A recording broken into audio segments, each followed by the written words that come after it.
नमस्कार विद्यार्थी मित्रों। अर्थशास्त्र विषय कक्षा 11 पाठ 1 अर्थशास्त्र विषय प्रवेश में डे 6 का वीडियो आज लास्ट पार्ट पूरा हो जाएगा यहाँ पे। ठीक है, तो मुझे उम्मीद है अभी तक कि मैंने जो भी वीडियो बनाकर आप तक पहुँचाया है आपने उसको देखा है और आपने उसको समझा है और आपके लिए वो सरल बना है। अगर आपको किसी भी प्रकार की समस्या है तो आप कमेंट बॉक्स में लिखकर बता सकते हैं, मैं और उसमें परिवर्तन करने की कोशिश करूँगा। आपको सरलता से सरलता समझ में आए ऐसी मैं पूरी कोशिश करूँगा।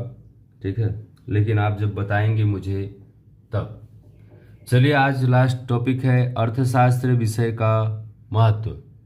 अर्थशास्त्र विषय का महत्व में 3 महत्व दिए हैं: व्यवहारिक महत्व, आर्थिक महत्व और व्यावसायिक महत्व। ठीक है, तो सबसे पहले हम देखेंगे यहाँ पर व्यवहारिक महत्व में। व्यवहारिक महत्व में भी 2 महत्व दिए हैं: अंतर्राष्ट्रीय घटना और ऐतिहासिक घटना। अंतर्राष्ट्रीय घटना मतलब वर्तमान समय में आर्थिक प्रश्न ही अंतर्राष्ट्रीय मुद्दों को असर करते हैं। अमेरिका सुपर पावर क्यों है, ये अंतर्राष्ट्रीय लेवल पर प्रश्न है। खनिज तेल के भाव में कमी वृद्धि क्यों होती है, क्यों घटते बढ़ते हैं। रसिया, अमेरिका, चीन और भारत में कौन सी आर्थिक समानता है और कौन सा अंतर है। कौन सा देश पूंजीवादी कहा जाएगा, किस देश को समाजवादी कहा जाएगा। यह जानकारी हो तो हम किस देश के साथ सरलता पूर्वक व्यवहार कर सकते हैं। जैसे कि हमें किसी के साथ रिलेशन रखना हो तो उसके थोड़े व्यवहार के बारे में हमारे पास जानकारी होनी चाहिए, क्योंकि बिना व्यवहार के अगर हम उससे संबंध बनाते हैं, उससे रिलेशन रखते हैं, दोस्ती करते हैं तो हमें बाद में धोखा ही मिलता है। और कुछ लोगों की तो क्या है, फितरत ही होती है जीवन में सबको धोखा देने की। बेईमान टाइप के आदमी होते हैं। ठीक है, उनका मतलब एक जगह एक आदमी से कभी जीवन में बनता ही नहीं है, तो उनकी तो बात ही अलग होती है। लेकिन अगर जैसे मान लो भारत है, भारत को अमेरिका, रसिया, चीन या अन्य देशों के साथ व्यापार करने हो तो उनकी व्यापारिक प्रवृत्ति जाननी पड़े, या अन्य कोई दोस्ती करनी हो तो उनके बारे में जानना पड़े। तो ऐतिहासिक घटना है दूसरा। ऐतिहासिक घटना में तेज पत्ता, गरम मसाले के भाव बढ़ने से इंग्लैंड के व्यापारियों ने ईस्ट इंडिया कंपनी की स्थापना की। आप पहले भी 9वीं 10वीं में एसएस की बुक में पढ़कर आए हैं। और वे लोग फिर भारत में आकर क्या किए, व्यापार किया और शासन भी किया यहाँ पर। ठीक है, रोजगार, उद्योग धंधे में मंदी तथा कर के ऊंचे दर के बोझ से भारतीय प्रजा क्या हुई, अंग्रेजों का विरोध करने लगी। क्योंकि अंग्रेज यहाँ पर व्यापार करने आए और शासन करने लगे। शासन करने के साथ साथ यहाँ पर जो उद्योग धंधा था उसमें मंदी आने लगी। भारतीय लोगों को रोजगार नहीं मिलते थे, भूखमरी की स्थिति, समस्या खड़ी हुई। इसलिए भारतीय प्रजा ने, भारतीय लोगों ने अंग्रेजों का विरोध किया।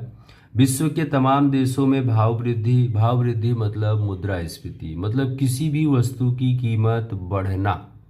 भाव वृद्धि अर्थात मुद्रास्फीति अर्थात कि किसी भी वस्तु की कीमत बढ़ना। अब भारतीय वस्तु और भारतीय लोगों को ऊंचे दामों पर, ऊंचे कर, ऊंचे टैक्स भर कर वस्तु खरीदनी पड़े तो कितना तकलीफ हो, कितना बुरा लगे। इसलिए क्या हुआ कि लोगों ने अंग्रेजों का विरोध किया। ये सब थी ऐतिहासिक घटनाएं जो घट चुकी है। उसके बाद अगला पॉइंट है यहाँ पे आर्थिक महत्व। आर्थिक महत्व में भी 2 पॉइंट हैं: दैनिक व्यक्तिगत निर्णय लेने के लिए, सरकार की नीतियों को समझने के लिए। दैनिक व्यक्तिगत निर्णय लेने के लिए मतलब अभिनेता, डॉक्टर, वकील, गायक, शिक्षक भी आर्थिक निवेश करते हैं, पैसा निवेश करते हैं, पैसा लगाते हैं, जमीन, मकान, पूंजी या अन्य चीज, सोना चांदी क्या करते हैं, वो खरीदते हैं, बचत करते हैं, निवेश करते हैं, पैसा इकट्ठा करते हैं, खर्च करते हैं और उससे आय प्राप्त करते हैं। तो ऐसी प्रवृत्तियों के साथ जुड़े हुए हैं। यहाँ तक कि गृहिणी से लेकर सरकार तक कोई जो भी लोग हैं अपने आर्थिक निर्णय लेने में अर्थशास्त्र की मदद रूप होता है। सबके निर्णय में कौन मददगार होता है, चाहे वह अभिनेता हो, डॉक्टर हो, वकील हो, गायक हो, शिक्षक हो कि गृहिणी मतलब घर में जो महिला काम करती है। सबका मददगार कौन, अर्थशास्त्र। सरकार की नीतियों को समझने के लिए भारत जैसे देश में सरकार की मुद्रा नीति, राजकोषीय नीति या संपूर्ण आर्थिक नीति हमारे दैनिक जीवन पर गंभीर असर पैदा करती है। मतलब धनिक देश धनिक धनिक बनता जा रहा है, गरीब गरीब बनता जा रहा है। ये विपरीत समस्या देश के अंदर दिख रही है। अर्थशास्त्र का अध्ययन इन नीतियों को समझने तथा उनके अनुसार अपने निर्णय लेने में सहायक होते हैं। जैसे कि रिजर्व बैंक के रेपो रेट में होने वाले परिवर्तन के अनुसार हमें बचत और निवेश का निर्णय लेना चाहिए। मतलब कि रेपो रेट क्या होता है? रेपो रेट का मतलब होता है कि जब अन्य व्यापारी बैंकों को पैसे की जरूरत होती है तो वो आरबीआई से पैसा उधार लेती है। आरबीआई जिस ब्याज की दर पर अन्य व्यापारी बैंकों को पैसा देती है उसे रेपो रेट कहते हैं। अब जब आरबीआई बैंक जो है ये अन्य व्यापारी बैंकों को ऊंचे ब्याज की दर पर ऋण देगी तो ये अन्य व्यापारी बैंक हमें सस्ता कहाँ से देंगे?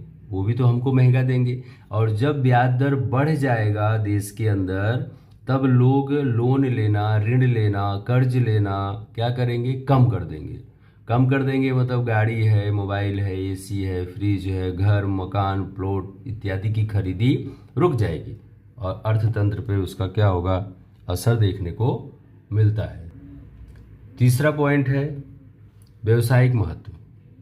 ठीक, आय, खर्च और मांग, पूर्ति, ये तमाम विषय किसके साथ जुड़े हुए हैं? व्यवसाय के साथ।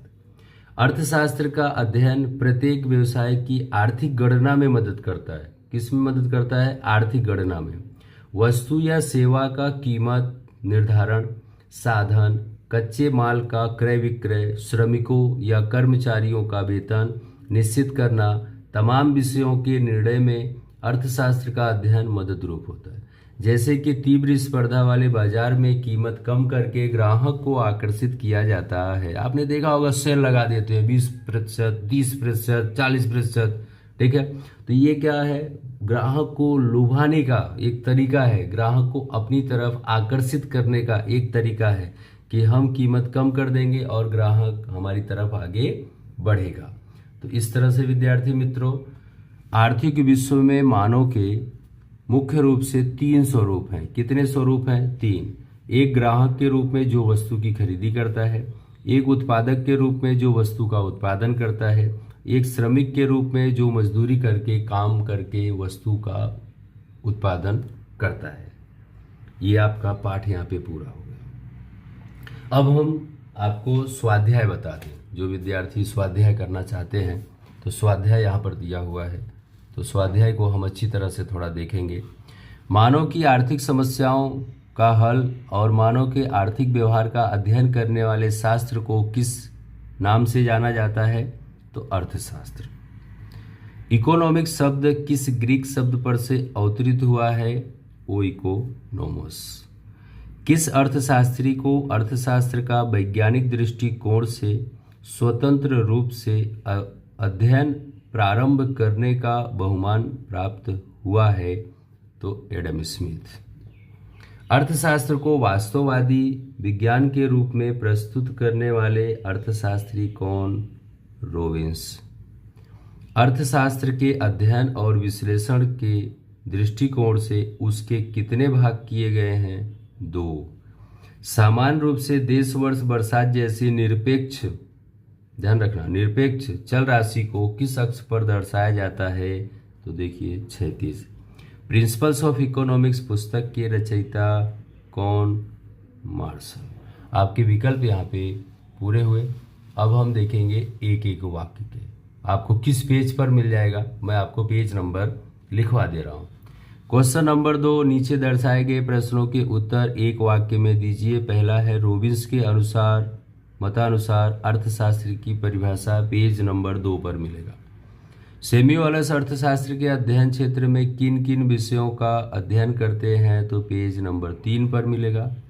आर्थिक जानकारी की प्रस्तुति किन 3 तरीकों से की जा सकती है? तो पेज नंबर 3 पर मिलेगा।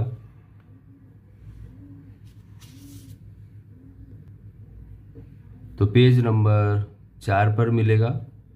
सामान्य रूप से आकृति या आलेख में निरपेक्ष और सापेक्ष चल को किस अक्ष पर दर्शाया जाता है? तो निरपेक्ष को OX, सापेक्ष को OY। मतलब ये आपको पेज नंबर 6 पर मिलेगा। वृत्तांश आकृति अर्थात क्या? वृत्तांश अर्थात वृत्त का अंश, पेज नंबर 8 पर मिलेगा। क्वेश्चन नंबर 3, नीचे दर्शाए गए प्रश्नों के संक्षिप्त उत्तर दीजिए।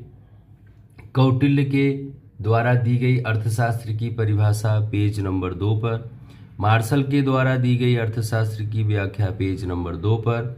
आर्थिक प्रवृत्ति अनार्थिक प्रवृत्ति के बीच में अंतर, पेज नंबर 3 पर।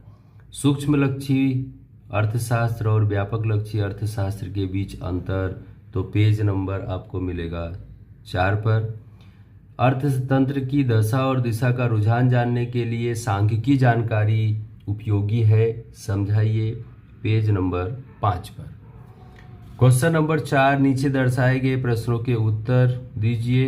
एडम स्मिथ मार्शल के द्वारा दी गई अर्थशास्त्र की परिभाषा, देखो मार्शल ये रहे, तो पेज नंबर 2। अर्थशास्त्र में सांख्यिकी जानकारी का महत्व, किसकी? सांख्यिकी जानकारी का महत्व, तो पेज नंबर 5।